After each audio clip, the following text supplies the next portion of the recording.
Okay, W210 Wagon. This will apply to 96 to 03 wagons specifically. I'm going to show some finer detail on the power steering pump tandem SLS. That's self-leveling rear suspension. The wagons have a self-leveling rear suspension, 2 hydraulic rams, 2 accumulators, and whatnot. So the pump under the hood replacement on the engine is a little different, and there was no videos on YouTube anywhere that I could find showing these details. There were a couple good ones, at least on the regular power steering pumps, like on the M113, M112 engines, that's the V8 and the V6, that come in these vehicles, or in the MLs, for example, or other Mercedes even. But there's some details that are a little different, so let me show you what's specific about this. Okay, there's a tandem pump. It is a little bit deeper and longer than the regular power steering pump. You can see I've got the hoses off of it. I've got the belt off. Here's the general steps. Take your serpentine belt off. The way you do that is should be a 17 millimeter protrusion on your tensioner. You're going to put a 17 millimeter socket on there, extension, very short extension, some sort of a long ratchet, and press down going to the left towards the passenger side down, and that'll release tension on your tensioner, and off will come your, matter of fact, that feels like I should maybe think about a new tensioner there. Yeah, it's a little bit loose. Anyhow, great time to check your all your idler pulleys and just everything to see if they're in good shape and spinning smooth or not. Power steering, I mean the water pump. Yeah, that feels great. Anyhow, so check all those things. But once you've got that off, I recommend you clamp off your upper radiator hose, and then take your hoses off the pump in anticipation of removal. Number one would be your supply hose. And on the wagon here, if you've got self-leveling, you're going to have a separate tank over here for hydraulic fluid, power steering fluid, same thing. And then you've also, so you got your 3 hoses on this pump. You've got the supply hose, that's the fat one here, that's clamped off. Then you've got the, this is the one that goes there. That is the banjo connection for the rear suspension. Okay, this is self-leveling. You can see I've got a blind plug in there to make sure it doesn't drip anything out. You've also got the standard one. If you just have a sedan or some other Mercedes with the V8 or V6, you'll probably just have this. It might be coming from the top or going to the bottom, but it just goes into the side of the pump right there. Okay, that's if all you have is the sedan that's power steering only, a steering rack and nothing else, then that's all you're going to have is that hose right there, the high pressure output hose. So on the wagon, 2 high pressure output hoses. On the sedans, 1 high pressure output hose. And the primary challenge in this, let me show you. You can see the bracket here. This bracket is attached behind the pulley, and there are holes in the pulley to go through and loosen the screws holding the bracket, but all the instructions and everybody who's showing this in a video shows to take off these 2 bolts here. They're E14s on my vehicle. That's an inverted Torx head bolt. Can also fit a 3/8 socket on there, will also work. And actually a 3/8 fits tighter than E15 in my case. But you want to remove it with this bracket and then switch the bracket on your workbench. And I'm also going to be pulling the pulley. That's why I have the pulley attachment puller already on there. But I'm going to wait till I get this thing off in just a sec. All right. So if you buy a brand new Bosch or some other Mercedes OE tandem pump, not only are you going to pay a lot more, you will get the pulley on there, they say, and possibly the bracket as well. So you won't have to switch anything over. Alrighty, more about that in a little bit. But your hardest part here is that there's 5 bolts on this pump. There's the top one there, you can see that's the last one that's coming out, and there's one behind the pulley. See that hole there? And the way to get access to that, so you can get your wrench on there to remove it, is you've got to move the tensioner just exactly like you did to take the belt off. So it's a little bit awkward, but you'll be levering it over, and then that makes room to get at the bolt head there. The real challenge that'll take you probably about an hour is to get to the bolts that are behind. And in a sec, I'll show you on the new pump sitting on my workbench over there. But they're buried in back here. They're literally buried behind in the cavity above the AC compressor, in front of the exhaust manifold, which you can see there, the gold colored thing on top. The silver shield thing is like a protector for the engine mount. But basically those screws are buried in the back. The bolts, I should call them bolts. And let's go to the workbench, we'll take a look here. Okay, here's my new remanufactured pump. This little baby was $280 via Amazon, made by, or remanufactured by Maval. Here's the part number. Maval, M-A-V-A-L, number 96562M. That's specific to the Wagon. Okay, and this was $280 plus shipping on Amazon. Kind of spendy. The regular power steering pumps are much cheaper. It's this tandem thing that makes it so expensive. So to recap here, there's your input hose from the fat one from the hydro tank, and then your output to your power steering rack comes here. Yeah, it was the one that was kind of coming down from the top. And then the banjo bolt fitting that only the Wagons would have, or a sedan that has the self-leveling, will come and attach right in there. Okay, so those are 2 high pressure outputs, the low pressure input. And here's the location of the bolts. So understand this, that on the pump I just showed you under the hood, you've got a pulley and you've got a bracket. And the bracket, this thing's straight here.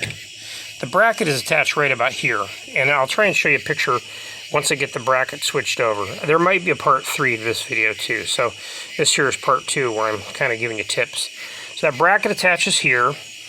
These bolts are accessed through the pulley holes or when the pulley's off. And those are just a Torx going in. I don't know what size they are because I haven't pulled them off yet. And of course you're going to swap your pulley over.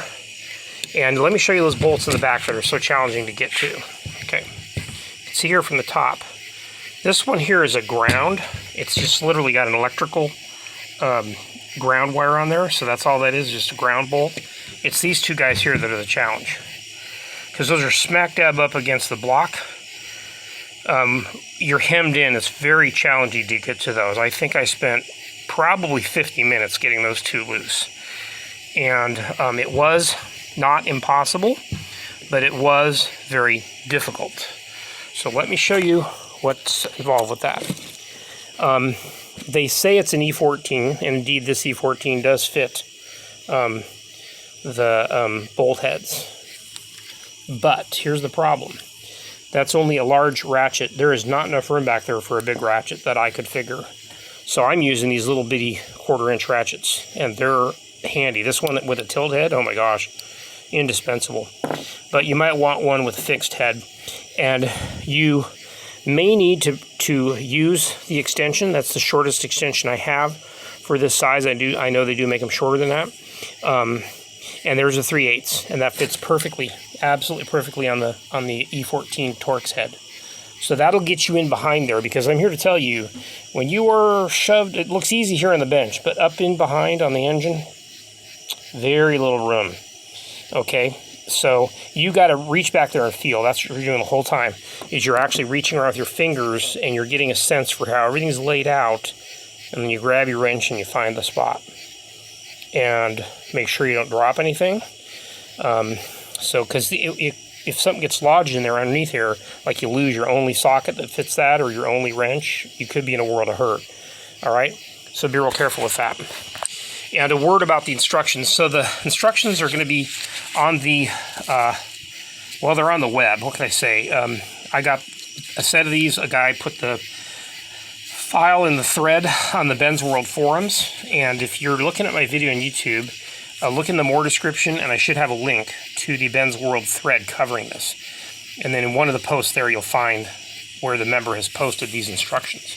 Or you can find them on alldata.com if you want to sign up and pay a $30 subscription, and then you'll have access to the files that way. And here's the pulley remover set to take on and off the pulley. You're going to need that if you're getting a remanufactured pump or whatnot. If you get a new pump, apparently it includes the pulley. So the main part of it is actually over there on the pump, which is still under the hood. So let me get that. I'm going to pull it off the vehicle. It's only sitting there with one bolt on it. A word about fluids too. Okay, there's a lot of confusion here, and Mercedes really hasn't done much to help the confusion because they have this Titan fluid. This is the only approved fluid on the Mercedes website, the bevo.mercedes.com. official fluids list lists this. The problem is you can't find it anywhere. It's not sold on Amazon anymore, and I didn't even find any Mercedes aftermarket people who have it. So Auto House AZ doesn't have it. The my favorite aftermarket Benz supplier, FCP Euro, they don't have it. Now this is as of September, late September, mid-September of 2021. What I recommend, they have the Febi fluid. I don't have a bottle of it here, but Febi fluid, I've used it before. The guy who sold me this car was a independent Mercedes European service center in Houston, and he used exclusively Febi fluids. So the Febi number is, I think, 21648, and that's currently sold at Auto House and at on Amazon and at FCP Euro. The Febi fluid works. It meets the same Mercedes spec as this does. Central hydraulic, premium performance central hydraulic oil. The Ravenol SSF, I found that sold a couple years ago on Amazon. I looked up the specs that matches the Titan. It just doesn't have the Mercedes approval. And it's totally up to you whether how much you care about Mercedes approval. In other words, Mercedes approval could be subject to the corporation bribing. So only a certain oil company gets the official exclusive on Mercedes fluids or whatnot. People have commented that the Mercedes official bottle for this fluid looks just like a Febi bottle. So make of that what you will. Basically, Mercedes doesn't make lubricants. I know how to read chemical spec sheets, and so I've read them, and the fluid specs for this match this, and they also match this. And what this is the full synthetic ATF plus 4 that is used in the Mercedes and the Dodge Chrysler transmissions. Now, why would that be? Well, remember Daimler Chrysler? All the Chrysler rear-wheel drive vehicles use the same transmission that's in this Mercedes E320 wagon, or my ML 500 as well. And Mercedes went out of their way to prevent people from getting cheaper Dodge fluids. Basically, they camouflage the fluid specifications. That's one reason I believe they're so totally vague on this, is they didn't want... they make a lot of money on their service and fluids, and they didn't want Mercedes people to go buying their fluids from a cheaper source within the corporation. So Daimler Chrysler kind of had the deal where they wouldn't tell people. But if you want to verify that, just go look at the Wikipedia. The transmission in this vehicle is called the 722.6, otherwise known as the 5G-tronic. And 5G-tronic is Daimler Chrysler's term for that transmission that appears in Dodge Challenger, Dodge Charger, Jeep Grand Cherokee, every rear-wheel drive Mercedes from about mid-90s through early to mid-2000s, and so forth. Now, what are we to make? Why is that connected to this? Well, the fluid specs for this are within 10% of these two here. Okay, so if you look up the kinematic viscosity, which is the thickness, at 40C, which is a fairly low temperature, 100C, which is high temperature, or you look up density or viscosity index or pour point or boil point, those are all literally within 10%.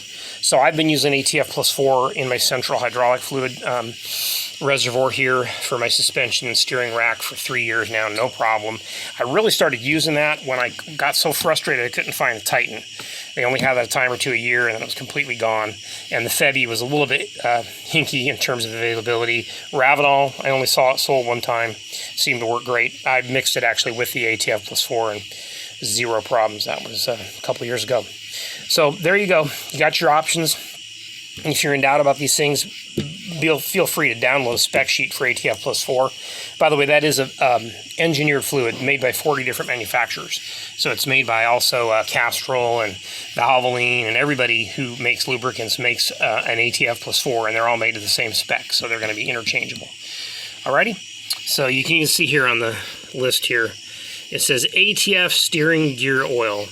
So there's a clue that Mercedes is specifying ATF and steering fluid being the same thing. Alrighty, let me pause the video and I'll go pull that pump, and we'll have a dirty one next to the new one. Alrighty. Okay, there's the existing greasy older pump coming out there, and you can see through the holes the two Torx bit fasteners that attach the bracket. So that bracket I'm going to switch over along with the pulley. and that'll be a bit of a doing. This is supposed to pull it off. I'll probably clamp the body of the pump in the vise and then work on that with a wrench. And once it pulls it off, then I've got to use a different one of these sets in here to I guess to pull the pulley back onto this shaft here. So we will see. One advantage, if you're willing to pop the $800, it was $600 to $900 for a Bosch brand new pump or a Mercedes brand new pump. And if I had the extra money, I probably would have bought one. It'd save you the hassle of switching that over, but you know, this was $280, and we'll see. I pray it lasts a good long while. This one literally popped a leak at the rear, just so you know why I'm changing it. It started leaking fluid from the very back here. Oh, nice. Anyways, I mentioned that in the video number 1, but it just was dripping off the bottom here. And I mean, this thing has really done its job. Imagine being 21 years old and having 250,000 miles on you, almost 234,000. We'll go look at the engine for just a sec here. Okay, it's kind of a weird sight down there because you see a really, really clean AC compressor underneath the greasy, nasty mount for the power steering pump, and you can see there the 2 ears where those bolts go through. So you're literally doing that by feel, nothing else. And it's tricky. It's really tight in there. And I mean, if you've got a shop or somebody with little bitty skinny fingers, hire that guy to get those back 2 bolts. I'm not joking when I say that. I literally think it's a miracle how I got them. I was praying, Lord, make my fingers more nimble than I think they can be. So I was getting kind of cramped and my nerves were feeling weird at the end.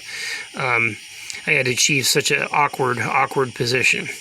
But once the camera's off, I'll clean that crust up there. I'm not going to leave that junk there.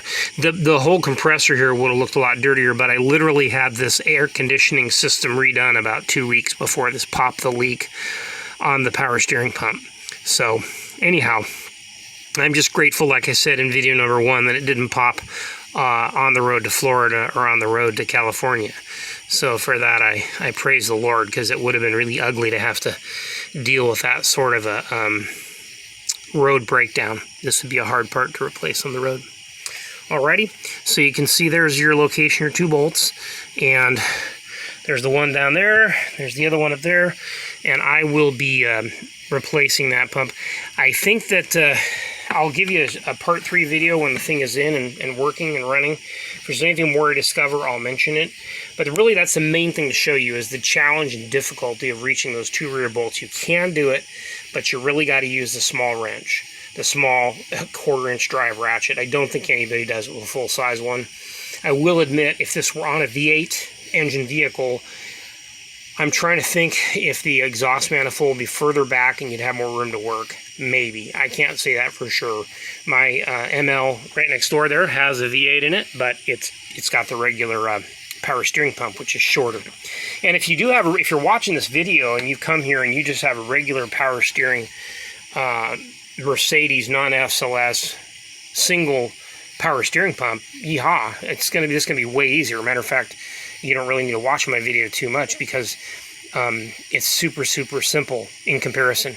I will be putting the links to the 2 best videos I've seen for doing the regular power steering pump in my more description. They are very good, and they help me a lot because they showed me the basic procedure for everything. All I had to do is modify it for this wagon. All right, so there you have it, folks. Take care, and God bless. There will probably be a part number 3 where I give a wrap-up and epilogue and resolution. Okay, thanks a lot. Thanks for watching. Best of luck on your repair.